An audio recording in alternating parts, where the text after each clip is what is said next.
Demande de dotation d'équipement des territoires ruraux, la DETR, pour être dans les sigles, pour l'hôtel de ville. Monsieur Chariot. Donc, concernant cette demande de subvention, donc c'est une subvention qui cible les villes de moins de 20 000 habitants. Donc pour l'année 2019, il a été ciblé notamment les secteurs suivants, donc construction, agrandissement, restructuration de mairies, bâtiments administratifs des intercommunalités et des bâtiments publics destinés à accueillir des maisons de services publics. Donc à titre indicatif, le taux de subventionnement est fixé entre 25% et 35% et le projet de subvention à 525 000 €. Donc le projet qui pourrait rentrer dans cette demande, ce sont la restructuration des locaux de l'hôtel de ville. Donc, ça prévoit la réalisation de différents aménagements. Donc, tout d'abord, un guichet unique donc, pour améliorer l'accueil, le rendre plus fonctionnel et attractif à destination des usagers. C'est l'intégration d'un double sas pour accéder à l'hôtel de ville pour garantir une meilleure isolation thermique. Donc ça, c'est dans le cadre de la transition énergétique pour faire des économies. Et c'est surtout pour le confort des personnes qui travaillent dans le hall. Un guichet identifié pour la billetterie du THV, donc il y a un espace de convivialité reconfiguré, un local d'entretien revu pour le rendre plus fonctionnel pour les agents, et une reconfiguration complète des bureaux de la direction éducation, enfance et sport.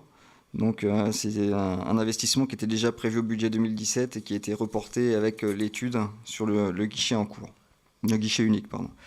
Donc à l'appui de ces éléments, je vous propose de solliciter au titre de la DETR une subvention aussi élevée que possible et d'autoriser Monsieur le maire à effectuer l'ensemble des formalités inhérentes. Merci Monsieur Chariot. Et y a-t-il des questions, Monsieur Blin? Oui, on parle de guichet unique. Ça ne doit pas nous faire oublier les quartiers. Et à une certaine époque, vous parliez de guichet mobile.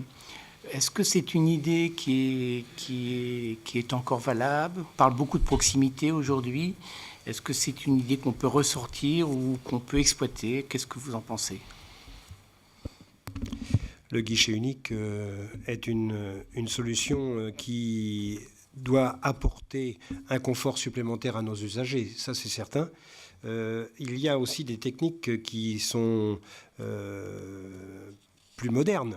C'est entre autres les outils numériques, on vous en reparlera peut-être tout à l'heure, mais les outils numériques viennent nous aider et c'est un moyen supplémentaire d'apporter ce confort. La solution de guichet mobile, c'est abandonné pour ce mandat. Ce sera peut-être à revoir ultérieurement parce qu'il reste des quartiers extrêmement excentrés. On pensera entre autres au Claverie-Banchet et il y en a d'autres. Mais c'était forcément une mise en place, une organisation complexe avec un personnel aussi à qui on allait demander quelque chose d'un peu particulier. Donc c'était pour l'instant abandonné. Y a-t-il d'autres questions? Monsieur Vicente. Alors, je vais faire un complément sur le sujet du guichet mobile. Alors, c'est vrai que je crois qu'on en avait parlé lors d'une réunion publique où on avait justement abandonné ce guichet mobile, puisqu'une étude avait été faite et le coût quand même était assez conséquent et en termes d'organisation, c'était quand même pas anodin. De plus, en discutant avec les associations de quartier, on se rendait compte que le besoin n'était pas tellement au niveau du service qu'on pouvait apporter sur des services courants, état civil, etc. C'était plus un besoin quand même de proximité des élus déjà aussi. Donc ça, on l'a pas mal changé. C'est-à-dire que là, l'idée, c'est de nous rapprocher de ces quartiers-là en essayant de faire le plus possible d'événements, d'aller régulièrement aux assemblées qu'il peut y avoir au niveau des quartiers pour être présents. Et puis c'est aussi de comment faciliter d'un point de vue numérique aussi l'accès à l'information. Donc le développement de la fibre, ça a aidé pas mal. C'est vrai qu'on a de très bons retours puisqu'ils avaient vraiment un besoin de fibre. Et là, depuis qu'ils ont la fibre, c'est aussi un moyen de les rapprocher. Et puis après, il y a une étude aussi dans tout ce qui est fait au niveau des déplacements. Et ça rejoint le projet aussi du Parc de l'Europe et des voies douces. C'est comment, quelque part, faciliter aussi le fait qu'ils puissent se déplacer au niveau de, voilà, des activités qu'il peut y avoir au centre-ville sans avoir à prendre la voiture. Et ça, typiquement, c'est un sujet sur lequel on travaille maintenant avec un autre groupe de travail au niveau des conseils participatifs de secteur, qui est justement intitulé « Quartiers excentrés », pour voir comment est-ce qu'on peut les aider à être moins excentrés. Mais c'est vrai que la partie bureau mobile a été abandonnée parce que, déjà pour une question de coût, et on n'était pas certain de l'efficacité, en tout cas du besoin qui pouvait être ressenti par les habitants dans ces quartiers. Bien, nous avons répondu. Y a-t-il d'autres commentaires? Monsieur Bignonnet. Oui, je voulais apporter un petit complément vis-à-vis de ce que vient de dire Daniel, notamment sur la fibre. C'est vrai que dans le déploiement de la fibre sur la commune, il n'était pas forcément prévu en phase 2 que ce soit le quartier des Manchets qui soit privilégié.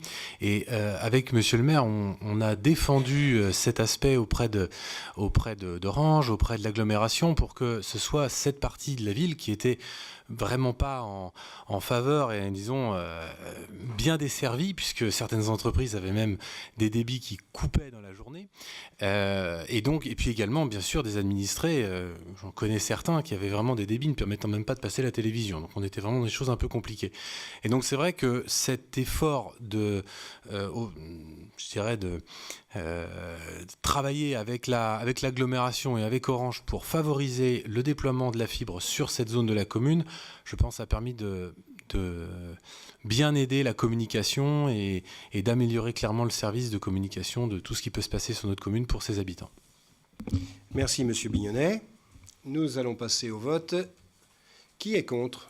Qui s'abstient?